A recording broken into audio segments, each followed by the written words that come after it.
Halo semuanya, bertemu lagi dengan kelompok kami. Perkenalkan, kami dari kelompok 1 ingin mempresentasikan video mengenai materi fonologi bahasa Indonesia guna memenuhi tugas konsep dasar bahasa dan sastra Indonesia sekolah dasar. Anggota kami terdiri dari Aisyah Indraning Putri, Catarina Lydia Manafe, Tika Kurniawati, Ines Fatmala Dewi, Muhammad Afi Adani, dan yang terakhir Rizky Dwi Puspasari. Pengertian fonologi. Istilah fonologi berasal dari bahasa Yunani phon atau sama dengan bunyi, dan logos atau sama dengan ilmu. Fonologi merupakan bagian dari ilmu bahasa yang mengkaji tentang bunyi. Fonologi adalah cabang ilmu bahasa atau linguistik yang mengkaji bunyi-bunyi bahasa yang diproduksi oleh alat ucap manusia, proses terbentuknya dan perubahannya. Bunyi bahasa. Bunyi bahasa adalah bunyi yang dihasilkan oleh alat ucap manusia atau bunyi yang diartikulasikan, kemudian membentuk gelombang bunyi, sehingga dapat diterima oleh telinga manusia. Bunyi bahasa merupakan unsur bahasa yang paling kecil, diproduksi manusia untuk mengungkapkan sesuatu. Bunyi bahasa terbagi menjadi dua, yaitu secara fonetis atau fon atau bunyi ujar, dan fonemis atau fonem, di mana bunyi bahasa secara fonetis bersifat ujaran atau parol, lalu bunyi bahasa secara fonemis bersifat sistem pikiran atau lingue. Bunyi-bunyi berikut diproduksi oleh alat ucap manusia, tetapi bukan bunyi bahasa, yaitu batuk, bersin, bersendawa, bersiul, dan mendengkur. Bentuk bunyi bahasanya fon dan fonem.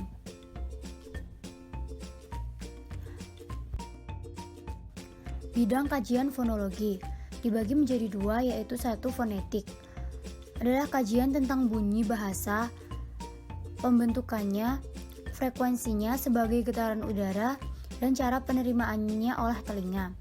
Yang kedua ada fonemik, kajian tentang bunyi bahasa dengan memperhatikan statusnya sebagai pembeda makna. Fonetik atau fon merupakan bunyi bahasa atau bunyi ujaran menyangkut bunyi yang dikeluarkan oleh alat bicara tanpa melihat fungsinya sebagai pembeda arti. Kemudian fonemik atau fonem adalah bunyi bahasa yang berfungsi membedakan arti kata. Fonetik dibagi menjadi 3 jenis, yaitu yang pertama akustis, yang kedua auditoris, kemudian yang ketiga artikularis. Pertama, fonetik akustis. Fonetik yang mempelajari bunyi bahasa berupa getaran udara dan mengkaji tentang frekuensi getaran bunyi, amplitudo, intensitas, dan timbrenya. Berkaitan dengan bidang ilmu fisika. Kedua, fonetik auditoris. Fonetik yang mempelajari bagaimana mekanisme telinga menerima bunyi sebagai hasil dari udara yang bergetar. Berkaitan dengan bidang ilmu neurologi atau kedokteran. Ketiga, fonetik artikularis. Fonetik yang mempelajari bagaimana mekanisme alat-alat ucap manusia menghasilkan bunyi bahasa serta pengklasifikasian bahasa berdasarkan artikulasinya. Berkaitan dengan bidang ilmu linguistik. Produksi bunyi bahasa. Ada 3 faktor utama yang terlibat dalam produksi bunyi bahasa, yakni sumber tenaga, alat ucap yang menimbulkan getaran, dan rongga pengubah getaran. Proses mengalirnya udara melalui proses fonansi, lalu proses artikulasi, lalu proses oronasal. Proses terjadinya bunyi bahasa yaitu: pertama, udara mengalir melalui paru-paru. Kedua, udara digetarkan oleh pita suara. Dan ketiga, udara keluar melalui rongga mulut atau rongga hidung. Alat ucap manusia. Keterangannya pada gambar yaitu bibir atas dan bawah, gigi atas dan bawah, gusi, langit-langit keras dan lunak, anak tekak, ujung lidah, daun lidah, depan lidah, tengah lidah, belakang lidah, akar lidah, faring, rongga mulut dan rongga hidung, epiglotis, pita suara, pangkal tenggorokan, dan laring. Alat ucap manusia terbagi menjadi dua, yaitu alat ucap aktif dan alat ucap pasif. Alat ucap aktif adalah alat ucap yang bergerak untuk menghasilkan bunyi bahasa. Contohnya, faring, lidah, gigi atas, bibir bawah. Alat ucap pasif yaitu alat ucap yang tidak dapat bergerak, tetapi disentuh atau didekati oleh artikulator aktif dalam menghasilkan bunyi bahasa. Contohnya, laring, pita suara, langit-langit lunak dan keras, gusi, gigi bawah, dan bibir atas. Untuk klasifikasi bunyi bahasa dibagi menjadi 7 bagian. Yang pertama, ada tidaknya rintangan terhadap arus udara dalam saluran suara. Yang kedua, ada tidaknya ketegangan arus udara pada waktu bunyi itu diartikulasikan. Yang ketiga, jalan keluarnya arus udara. Keempat, kenyaringan bunyi pada waktu terdengar oleh telinga. Yang kelima, lamanya bunyi tersebut diucapkan. Keenam, perwujudannya dalam suku kata. Dan ketujuh, arus udara. Untuk ada tidaknya rintangan terhadap arus udara dalam saluran suara terbagi menjadi 3, yaitu vokal, konsonan, dan semivokal. Untuk vokal, yaitu bunyi bahasa yang arus udaranya tidak mengalami rintangan atau tidak mengalami artikulasi. Untuk konsonan, yaitu bunyi bahasa yang rintangan atau artikulasinya terjadi pada sebagian alat bicara. Apabila artikulasi disertai begatannya pita suara, menghasilkan konsonan bersuara. Contohnya, ada huruf B, D, G, dan J. Apabila proses artikulasi tidak disertai begatannya pita suara, menghasilkan konsonan tak bersuara. Contohnya, ada huruf K, P, T, dan S. Untuk semivokal, yaitu bunyi yang termasuk konsonan, tetapi dalam artikulasinya belum membentuk konsonan murni. Contohnya, ada huruf W dan Y. Untuk pembentukan vokal, terbagi menjadi 4. Yang pertama, berdasarkan bentuk bibir, terbagi lagi menjadi 3, yaitu vokal bulat, vokal tak bulat, dan vokal netral. Untuk vokal bulat, contohnya ada huruf O dan U.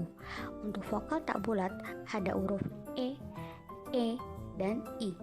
Untuk vokal netral, ada huruf A. Kedua, berdasarkan bagian lidah yang bergerak, terbagi menjadi 2, yaitu vokal depan dan vokal belakang. Untuk vokal depan, terdapat huruf I, E, dan A. Untuk vokal belakang, terdapat huruf U, O, dan A. Ketiga, berdasarkan tinggi rendahnya lidah, terbagi lagi menjadi 3, yaitu vokal tinggi, vokal madia, dan vokal rendah. Untuk vokal tinggi, terdapat huruf I dan U. Untuk contoh vokal madia, terdapat huruf E, O, dan O. Untuk vokal rendah, ada huruf A. Dan yang terakhir, berdasarkan hubungan artikulator aktif dan pasif atau struktur, terbagi lagi menjadi 4, yaitu vokal terbuka, vokal semi terbuka, vokal semi tertutup, dan vokal tertutup. Untuk vokal terbuka, contohnya ada huruf A. Dan untuk vokal semi terbuka, ada huruf E dan O. Untuk vokal semi tertutup, contohnya ada huruf E dan O. Dan untuk vokal tertutup, ada huruf I dan U. Untuk pembentukan konsonan terbagi menjadi dua. Yang pertama, berdasarkan tempat artikulasi. Berdasarkan tempat artikulasi terbagi lagi menjadi 7. Yang pertama ada konsonan bilabial. Contoh hurufnya ada huruf P dan P. Untuk artikulator aktifnya terdapat pada bibir bawah dan artikulator pasifnya terdapat pada bibir atas. Yang kedua, konsonan apikodental. Untuk contoh hurufnya ada huruf T dan D. Untuk artikulator aktifnya terdapat pada ujung lidah dan artikulator pasifnya terdapat pada gigi atas. Yang ketiga, ada konsonan apikoalveolar. Untuk contoh hurufnya ada huruf L dan N. Untuk artikulator aktifnya terdapat pada ujung lidah dan artikulator pasifnya terdapat pada gusi. Yang keempat, ada konsonan apikopalatal. Untuk contohnya ada huruf D. Artikulator aktifnya terdapat pada ujung lidah dan artikulator pasifnya terdapat pada langit-langit keras. Yang kelima, konsonan mediopalatal. Untuk contohnya ada huruf C dan C. Untuk artikulator aktifnya terdapat pada tengah lidah dan artikulator pasifnya terdapat pada langit-langit keras. Keenam, konsonan dorsovelar. Untuk hurufnya ada huruf K dan G. Untuk artikulator aktifnya terdapat pada pangkal lidah dan artikulator pasifnya terdapat pada langit-langit lunak. Yang ketujuh, ada konsonan langilar. Contoh hurufnya ada huruf H. Artikulator sepasang pita suara. Yang kedua, berdasarkan cara artikulasi. Berdasarkan cara artikulasi terbagi lagi menjadi 5. Yang pertama, konsonan hambat letup. Terjadi dengan hambatan penuh arus udara yang kemudian dilepaskan secara tiba-tiba. Untuk contohnya ada huruf P dan B. Yang kedua ada konsonan nasal. Udara keluar melalui rongga hidung dengan menghambat jalan udara dari paru-paru menuju rongga hidung. Untuk contohnya ada huruf M dan N. Yang ketiga, konsonan sampingan. Menutup arus udara di tengah sehingga arus udara keluar melalui samping. Contohnya ada huruf L. Yang keempat, konsonan geseran. Menyempitkan jalan arus udara dari paru-paru sehingga terharang dan keluar dengan cara bergeser. Contohnya ada huruf S dan F. Yang kelima, ada konsonan getar. Menghambat jalan udara dari paru-paru yang dilakukan secara cepat dan berulang. Untuk contoh hurufnya ada huruf R. Berdasarkan ada tidaknya ketegangan arus udara pada waktu bunyi itu diartikulasikan terbagi menjadi 2. Yang pertama, bunyi keras atau fortis. Yang kedua, bunyi lunak atau lenis. Yang pertama, ada bunyi keras atau fortis. Bunyi keras atau fortis terbentuk apabila pada waktu diartikulasikan disertai ketegangan kekuatan arus udara. Untuk contoh bunyi keras terbagi menjadi 3. Yang pertama, bunyi letup tak bersuara. Contohnya ada huruf P, T, C, K. Dan yang kedua, bunyi geseran tak bersuara. Untuk contoh hurufnya ada huruf S. Dan yang terakhir ada bunyi vokal. Yang kedua, ada bunyi lunak atau lenis. Bunyi lunak terbentuk pada saat diartikulasikan tidak disertai ketegangan kekuatan arus udara. Untuk contoh bunyi lunak terbagi menjadi 6. Yang pertama, bunyi letup bersuara. Yang kedua, bunyi geseran bersuara.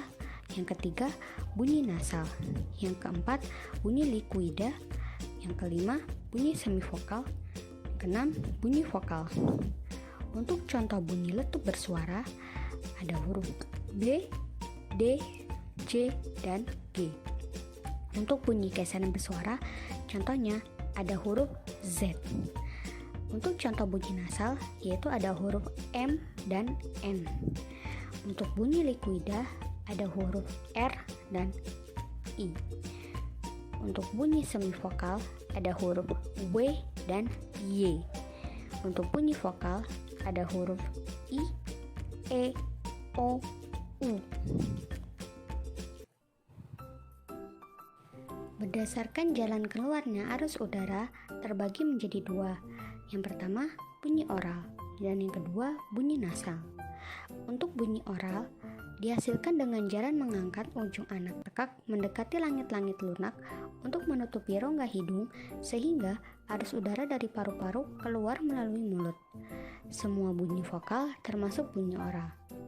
Contohnya A, I, U, E, O. Yang kedua ada bunyi nasal. Bunyi nasal atau bunyi sengau dihasilkan dengan menutup arus udara keluar melalui rongga mulut, tetapi membuka jalan agar dapat keluar melalui rongga hidung. Penutupan arus udara terjadi pada yang pertama antara kedua bibir. Hasil bunyi menjadi huruf M. Yang kedua antara ujung lidah dan ceruk. Hasil bunyinya N. Ketiga, antara pangkal, lidah, dan langit-langit lunak, hasil bunyinya menjadi eng. Dan yang terakhir, antara ujung lidah dan langit-langit keras, hasil bunyi e. Untuk berdasarkan kenyaringan bunyi pada waktu terdengar oleh telinga, terbagi menjadi dua. Yang pertama, bunyi nyaring. Bunyi nyaring didasarkan derajat kenyaringannya. Yang kedua, ada bunyi tidak nyaring.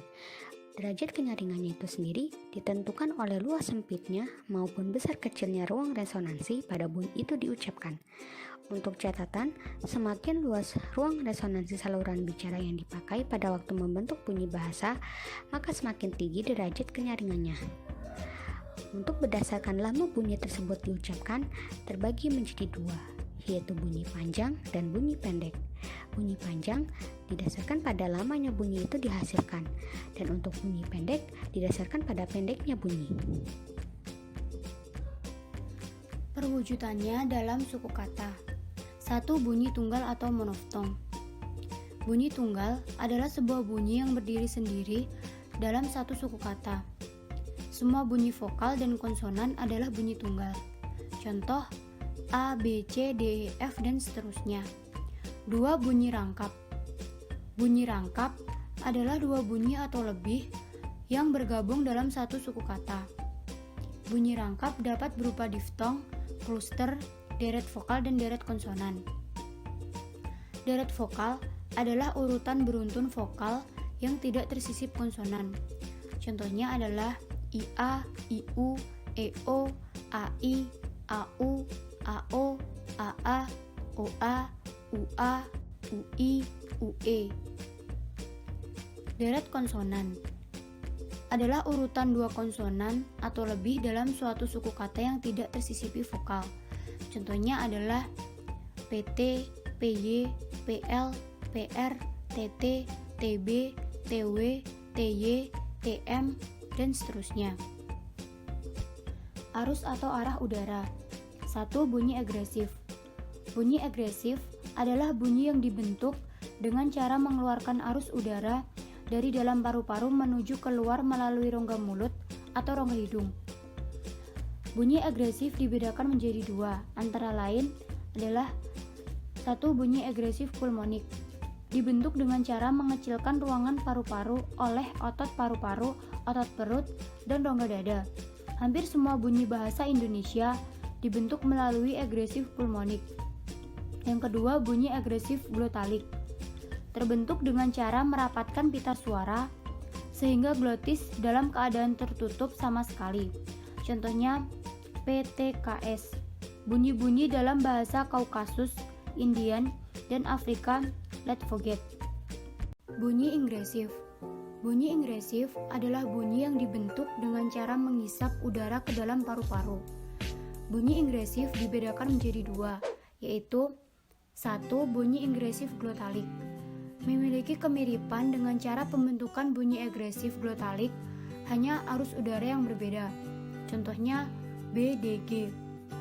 Bunyi-bunyi dalam bahasa Sindhi, Swahili, Marwari, Ngada, dan Sawo, let's forget. Bunyi ingresif filarik.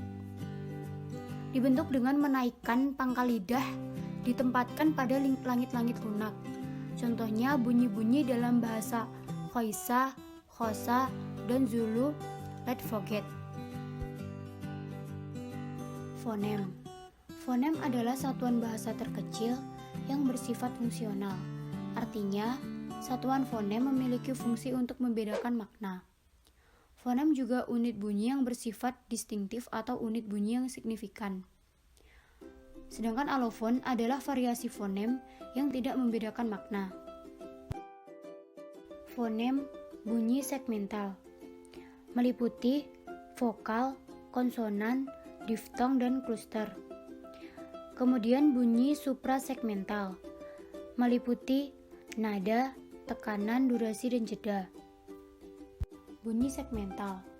Bunyi segmental adalah bunyi yang dihasilkan oleh pernafasan, alat ucap, dan pita suara. Bunyi segmental adalah bunyi ujar bahasa yang terdiri dari segmen-segmen tertentu. Bunyi segmental mengacu pada pengertian bunyi-bunyi yang dapat disegmentasi atau dipisah-pisahkan. Macam-macam bunyi segmental.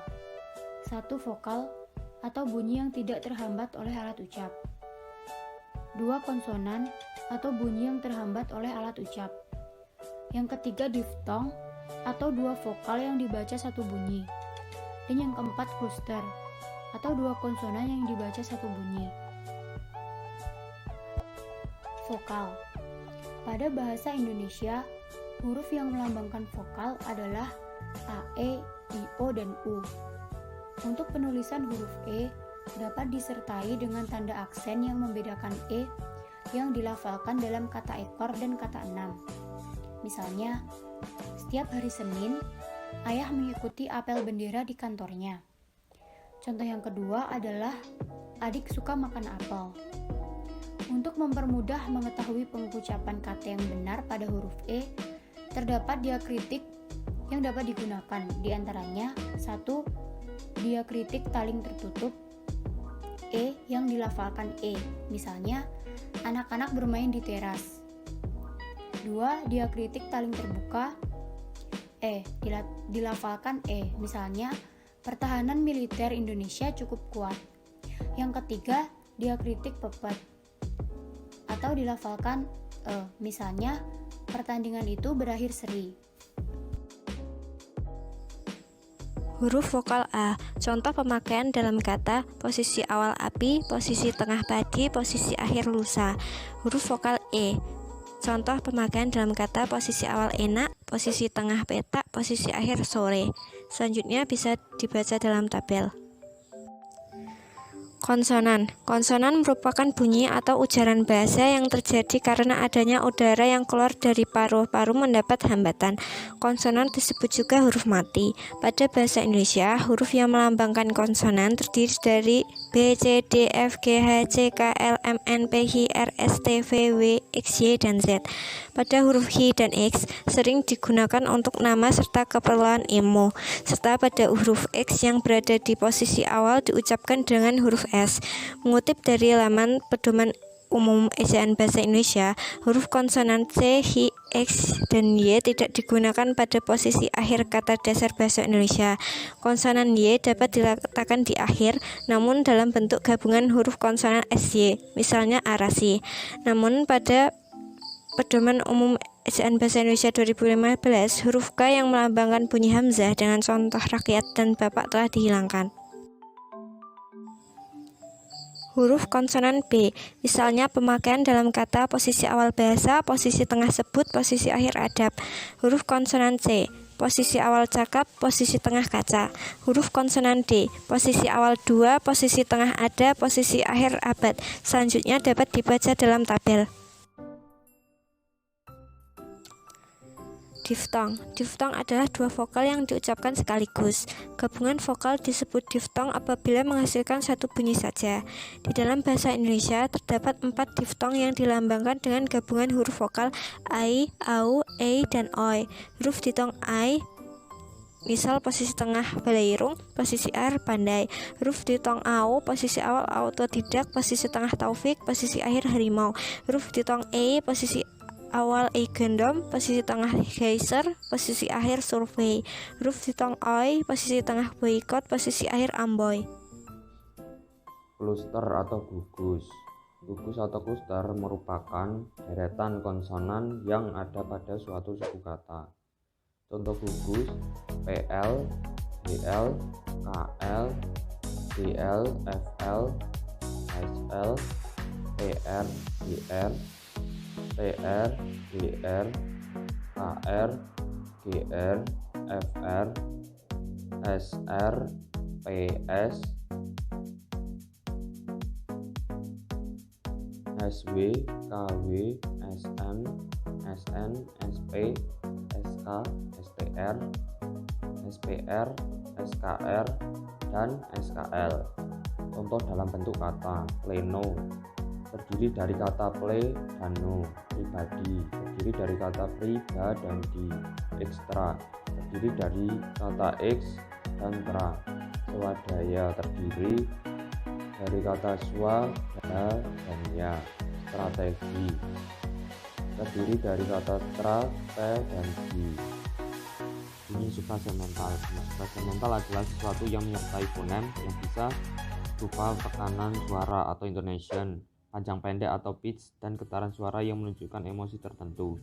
Jadi, semua yang tercangkup ke dalam istilah suprasegmental itu tidak bisa dipisahkan dari suatu fonem.